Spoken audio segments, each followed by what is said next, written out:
Над 40 км. Толкова бяха обновени тази година на автомагистрала Тракия в общо 3 ремонтирани участъка. Европейският център за транспортни политики беше на терен, наблюдава процесите и проследи всеки ключов етап. Първата ни спирка – Ихтиман. Ден 1 от ремонта. Намираме се на километър 34 плюс 100 на автомагистрала Тракия. Взехме множество проби от една от кръпките, за да проверим какъв е вида на асфалтовата смес и какво е нейното състояние преди момента на започване на ремонта. Така в последствие ще отговорим на многото въпроси, защо тук и защо сега се прави този ремонт. Много хора ни питат много често, дали трябваше ли да е там, не можеше ли да е по-напред или по-назад. Точно когато приключим с изпитването на пробите, ще отговорим на всички тези въпроси. В България дълги години имаше една тенденция да се правят така наречените едроплочки кръпки. Изобщо пътищата да се ремонтират с кърпене и кърпежи, което се оказа една много лоша практика. Тя доведе и до много пътно-транспортни происшествия. Защото този асфалт, неговата текстура, неговата повърхност е толкова полирана, че той реално е много по-зле от стария асфалт, който се намира в съседната лента. След фрезоването на старата настилка идва укрепването. Полагането на геомрежа е един от най-важните елементи, който трябва да стабилизира основата и да ограничи бъдещи пукнатини. Добрата адхезия и слепване е изключително важно. Колеги, тук ще провериме, мерите метър на метър на метър, да направим един квадратен метър.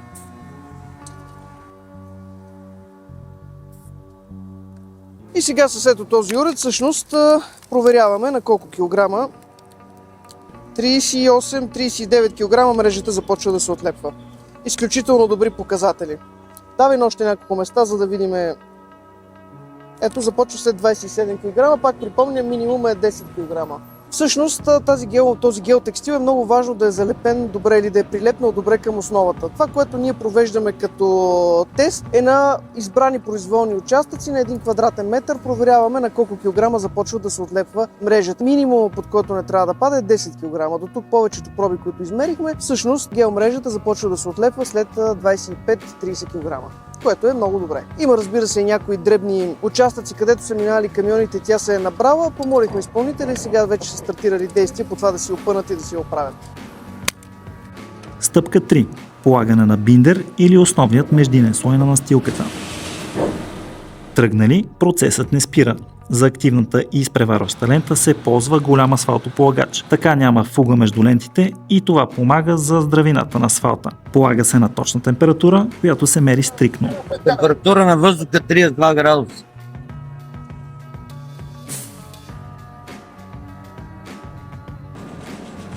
Асфалтът се полага с температура между 160 и 180 градуса. Дебелината на настилката също е важна. 12 см. Всички много се вълнуват от това колко е дебел асфалта. Затова си позволихме да се качиме върху машините и да съблюдаваме процеса, както се казва, от първо лице. Ето, в момента преди да е валиран, т.е. току-що положен, асфалта е 16-17 см, като се валира ще спадне на 12-13 см, което е абсолютно спрямо проектното изискване. Да уточним, в момента полагат биндер. След него имат още 4 см, които ще бъдат износващия слой и ще се върнем и за тях. Да ви покажем какво се случва от първо лице. Идва ред на новата настилка и износващият слой.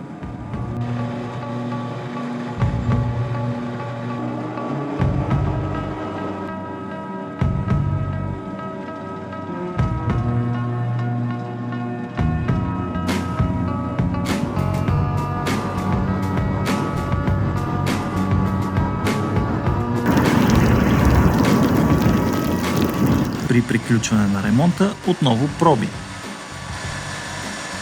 Нови ядки са взети, този път от положения асфалт, за да бъде проследено изпълнението.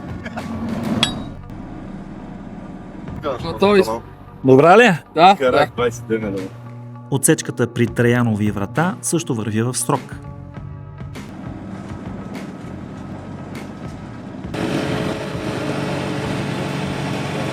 Отиваме в лабораторията. Ядките се изпитват съгласно процедура А на стандартите. Всяка една се разтопява, като битумът се отделя от фракциите. За лабораторията е ясно какви и колко количества от фракциите са вложени. Така също се определя сравнителната плътност на сместа, за да се определи степента на уплътнение на асфалтовата настилка. Взетите проби от старата настилка показват, че тя е B1, а показателите са лоши. Настилката няма дебелина, демонстрира стареене и се намира в напреднала степен на разрушаване. Времето за подмяна вече е дошло. Там, където са правени изкърпвания, се оказва, че сместа е тип А, не е сплит мастик, ами най-обикновен асфалт. При новите резултатите са положителни и излизат. Проби са взети и от двата слоя – биндер и износващ, като са изпитани за физико-механични свойства, съгласно стандартите на API. Часове преди пускането на трасето, последни тестове. Освен с Sarsis T2 Go, най-модерният метод за измерване на сцепление на асфалта, екипът на Европейския център проведе и тестове с класически способи, така нареченото пясъчно петно. Направихме общо 4 измервания на автомагистрала Тракия от 34 км до 39 км, който измерваме средната дълбочина на макротекстурата за предотвратяване на аквапланинг или съдържане вода върху настилката. Материала, който прилича на пясък, всъщност е тъкани малки микросфери, в които проникват настилката да покажат колко е дълбока макротекстурата. Мястото на теста се избира произволно, като тестваните точки са на не по-малко от 1 км една от друга. Нашите измервания показаха доста добри резултати. Всичко това е обобщено в доклад, който ще бъде предаден на API и Министерството на регионалното развитие. От първата до последната проба след полагането на новия асфалт, всяка стъпка беше наблюдавана от екипите ни, защото качеството започва още преди първата машина да влезе на ремонта.